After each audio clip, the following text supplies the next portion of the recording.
شیخ الاسلام دارالعلوم دیوبند کے موقر استاد حضرت مولانا مفتی سید محمد سلمان صاحب منصور پوری دامت برکاتہم کا ہوگا.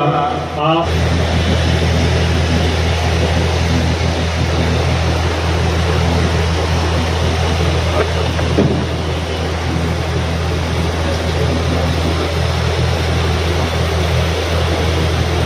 السلام علیکم ورحمۃ اللہ وبرکاتہ.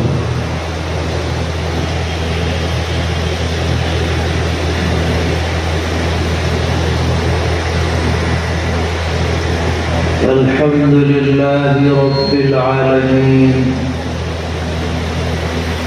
اشہد ان لا الہ الا اللہ وحدہ لا شریک لہ وأشهد أن سيدنا ومولانا محمدا عبده ورسوله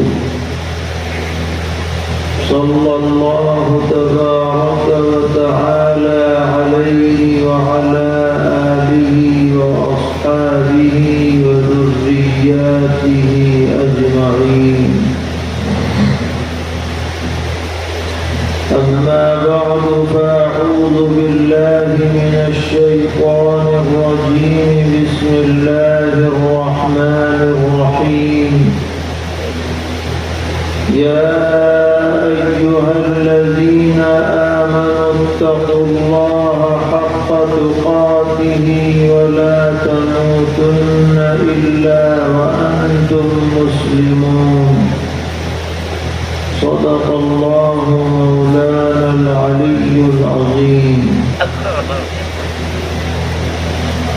معزز علماء کرام،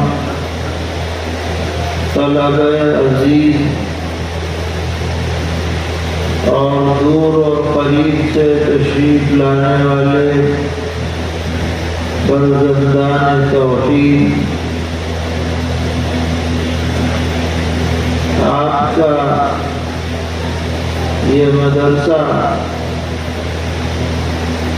اس پورے علاقے میں مرکزی حیثیت کا حامل ہے اور الحمدللہ اس کا فیض دور دور تک پھیلا ہوا ہے اور قدیم زمانے سے وقت کے اکابر علماء اور مشائخ کی توجہات اس ادارے کی طرف رہی ہیں. ہماری دعا ہے کہ اللہ تبارک و تعالی اس مدرسے کو مزید ترقیات سے سرفراز فرمائیں اور اس کے فیض کو عام فرمائیں. مدرسے کا فائدہ ایک تو یہ ہے کہ طلباء کی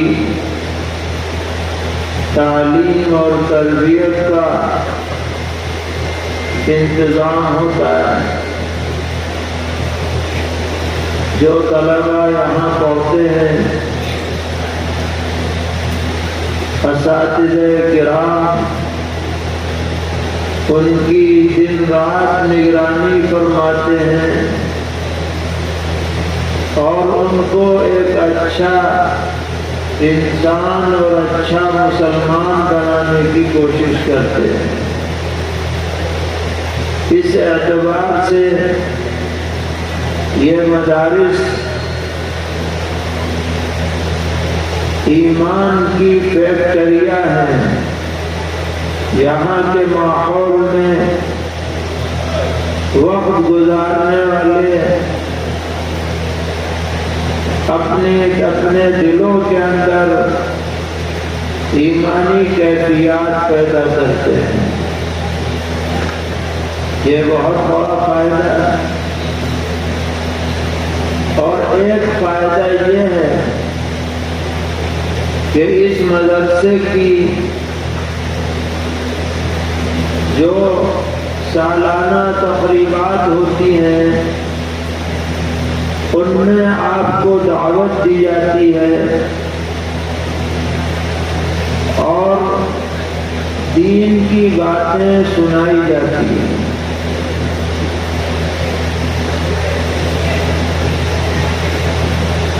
اور مثل مشہور ہے کہ کان میں پڑی ہوئی بات کبھی نہ کبھی کام آ ہی جاتی ہے۔ اللہ تبارک و تعالی نے بھی قرآن پاک میں فرمایا وَذَكِّرْ فَإِنَّ الذِّكْرَىٰ تَنفَعُ الْمُؤْمِنِينَ۔ اے پیغمبر علیہ السلام، آپ مسلسل نصیحت کرتے رہیے کیونکہ نصیحت ایمان والوں کو نفع دیتی ہے۔ اب آپ نے مغرب کے بعد سے اب تک متعدد بیانات سنے، اچھی اچھی باتیں آپ کو بتائی گئی، جھنجھوڑا گیا اور آپ کو آمادہ کیا گیا کہ بھائی دین پر جینا ہے، دین ہی پر مرنا ہے، سنتوں کو اپنی زندگی میں داخل کرنا ہے۔ یہی ان جلسوں کا ماحصل ہے۔ بہت سے مدرسوں میں ہم نے دیکھا کہ جلسے ہوتے ہیں اور جلسے کا مقصد مدرسے کا تعاون حاصل کرنا ہوتا ہے، اور مدرسے والوں کی کوشش ہوتی ہے کہ تقریر ہو یا نہ ہو، اور بات سنائی جائے یا نہ سنائی جائے، چندے کی تحریک ضرور ہونی چاہیے۔ تو ایسے مدرسے کے جلسوں میں لوگوں کا بھی مزاج بنا ہوا ہے، وہ اپنی جیب میں لے کے آتے ہیں اور انتظار کرتے ہیں کہ بھئی کب نکلوایا جائے، اور پھر ماشاءاللہ بڑی مقدار جمع بھی ہو جاتی ہے۔ لیکن اس مدرسے کی ایک خصوصیت یہ بھی ہے کہ یہ جلسہ برائے چندہ نہیں ہے، وہ تو آپ دیں گے اپنی جگہ پہ، دینا بھی چاہیے، مگر جلسہ اس مقصد سے نہیں کیا جا رہا کہ مالی تعاون حاصل ہو، بلکہ جلسے کا اصل مقصد اصلاح ہے، تذکیر ہے، دعوت ہے۔ اسی مناسبت سے آپ کے سامنے قرآن پاک کی ایک مختصر آیت پڑھی گئی۔ اللہ تبارک و تعالی نے فرمایا ایمان والوں سے خطاب کرتے ہوئے کہ یا ایھا الذین آمنوا اتقوا اللہ حق تقاتہ، اے ایمان والوں اللہ سے ڈرو اس طرح جیسے اس سے ڈرنے کا حق ہے، حق تقاتہ۔ یہ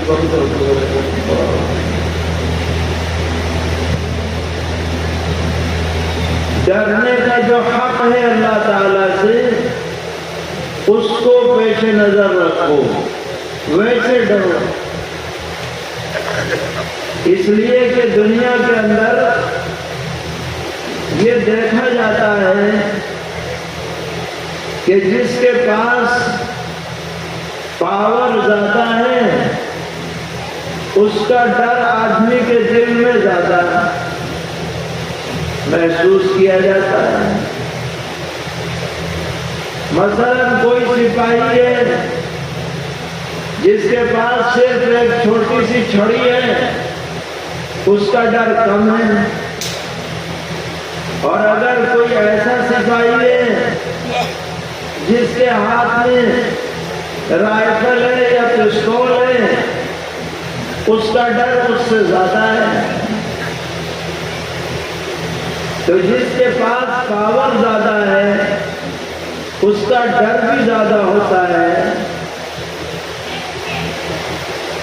تو ظاہر ہے کہ کائنات میں اللہ تبارک و تعالی سے زیادہ پاور کسی کے پاس نہیں ہے۔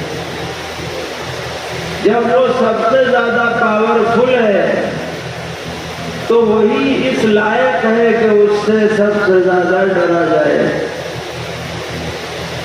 اس لیے کہ دنیا میں جتنے بھی طاقتور ہیں اور حکومت والے ہیں،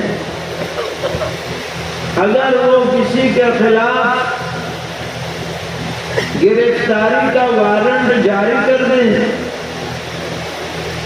تو یہ ضروری نہیں ہے کہ وہ مجرم پکڑا ہی جائے۔ ایسا بھی بہت ممکن ہے کہ پوری زندگی گزر جائے وہ پکڑنے میں نہ آئے، نام بدل کے رہنے لگے، چہرے کی سرجری کرا لے، ملک سے باہر چلا جائے، غاروں میں جا کر کے چھپ جائے، پہاڑوں میں رہنے لگے، جزیروں میں چلا جائے، تہ خانے میں زندگی گزار دے اور حکومت کو پتہ ہی نہ چلے، بہت ممکن ہے۔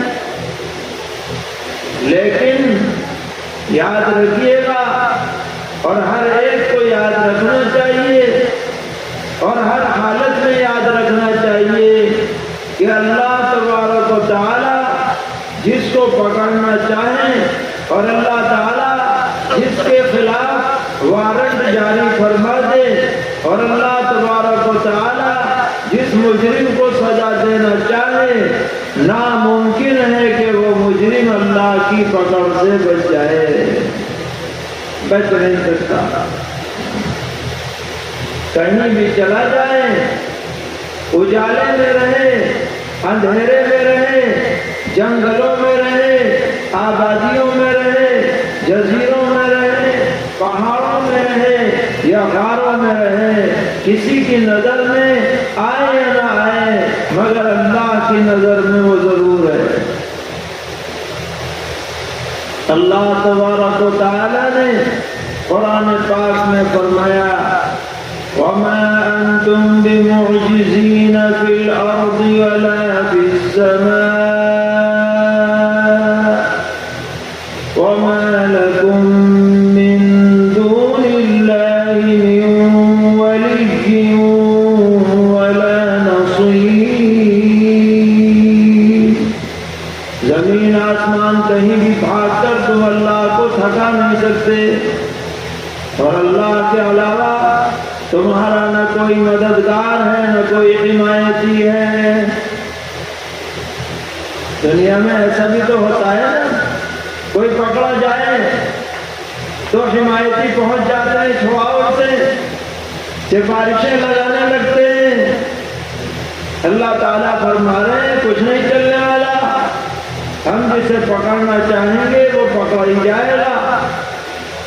تو جب وہ اتنا بڑا طاقتور ہے تو اس سے زیادہ کوئی ڈرے جانے کے لائق نہیں ہے۔ اتقوا اللہ حق تقاتہ۔ حضرت شاہ امداد اللہ مہاجر مکی رحمت اللہ علیہ نے اپنے خلوت خانے میں ایک تختی لگا رکھی تھی، اس میں لکھا تھا اگر تجھے گناہ کرنا ہے تو ایسی جگہ چلا جا جہاں تجھے اللہ نہ پکڑ سکے۔ بتاؤ ایسی کوئی جگہ ہے؟ ہم اپنے جیسے انسانوں سے بچ سکتے ہیں، چھپ سکتے ہیں، پردے میں رہ سکتے ہیں، مگر اللہ تعالیٰ کے لیے کوئی پردہ نہیں ہے، کوئی چھپنے کی جگہ نہیں ہے۔ لہذا کامیابی کا، نجات کا، عافیت کا راستہ بس ایک ہے، اور وہ یہ ہے کہ اللہ سے ڈرو جیسے اس سے ڈرنے کا حق ہے۔ فقیہ الامت حضرت ابن مسعود رضی اللہ تعالی عنہ فرماتے ہیں کہ اللہ سے ڈرنے کا حق یہ ہے کہ ان یطاع فلا یعصى وان یذکر فلا ینسى وان یشکر فلا یکفر۔ بڑی جامع بات ارشاد فرمایا کہ اللہ سے ڈرنے کا حق جب ادا ہوگا جب اللہ کی کامل اطاعت کی جائے، نافرمانی نہ کی جائے، اللہ کو دل میں زبان پر یاد رکھا جائے، اسے بھلایا نہ جائے، اور اللہ کی نعمتوں کی شکر گزاری کی جائے، ناشکری نہ کی جائے، تب سمجھا جائے گا کہ اللہ سے ڈرنے کا حق ادا ہوا ہے۔ تو ہر مسلمان کو، مرد ہو یا عورت، اس بات کا خیال رکھنا چاہیے کہ اللہ تبارک و تعالیٰ کی نظر میں اس کی طرف سے کوئی گناہ نہ سامنے آ سکے، اور اگر کوئی غلطی ہو جائے انسانی فطرت کی وجہ سے، شیطانی اثرات کی وجہ سے، تو جب تک آدمی توبہ نہ کر لے اسے چین نہیں آنا چاہیے۔ کوئی یہ دعویٰ نہیں کر سکتا کہ مجھ سے غلطی نہیں ہوتی۔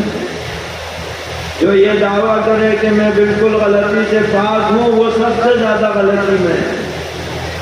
غلطی تو ہر انسان سے ہوتی ہے، غلطی ہونا اتنا برا نہیں ہے جتنا غلطی ہو جانے کے بعد توبہ نہ کرنا برا ہے۔ آدمی کو صبح شام اپنی غلطیوں کا محاسبہ کر کے سچی توبہ کا اہتمام کرنا چاہیے، اور زندگی کو پاک صاف رکھنے کی کوشش کرنی چاہیے۔ یہی ہدایت اس آیت میں کی جا رہی ہے۔ یا ایھا الذین آمنوا اتقوا اللہ حق تقاتہ، اے ایمان والو اللہ سے ڈرو جیسے اس سے ڈرنے کا حق ہے۔ یہ تو ایک ہدایت ہوئی۔ دوسری ہدایت فرمایا وَلَا تَمُوتُنَّ إِلَّا وَأَنْتُمْ مُسْلِمُونَ، اور تم جان مت دینا مگر دین اسلام پر۔ تمہاری موت ایمان پر آنی چاہیے، زندگی بھی ایمان پر گزرے، موت بھی ایمان پر آئے۔ ہر مومن کو اس کے بارے میں فکر مند رہنا ہے، مرد ہو یا عورت، امیر ہو یا غریب، اور بوڑھا ہو یا جوان، ہر شخص کو اس بارے میں متفکر رہنے کی ضرورت ہے کہ میری موت ایمان پر کیسے آئی۔ اس کے لیے اسباب اختیار کرنے پڑیں گے، تدبیریں اپنانی پڑیں گی، اور یہ تدبیر کیا ہے؟ وہ یہ ہے کہ بچپن سے بچوں کی تربیت ایمان کے ماحول میں ہونی چاہیے۔ اگر بچپن سے ایمان کا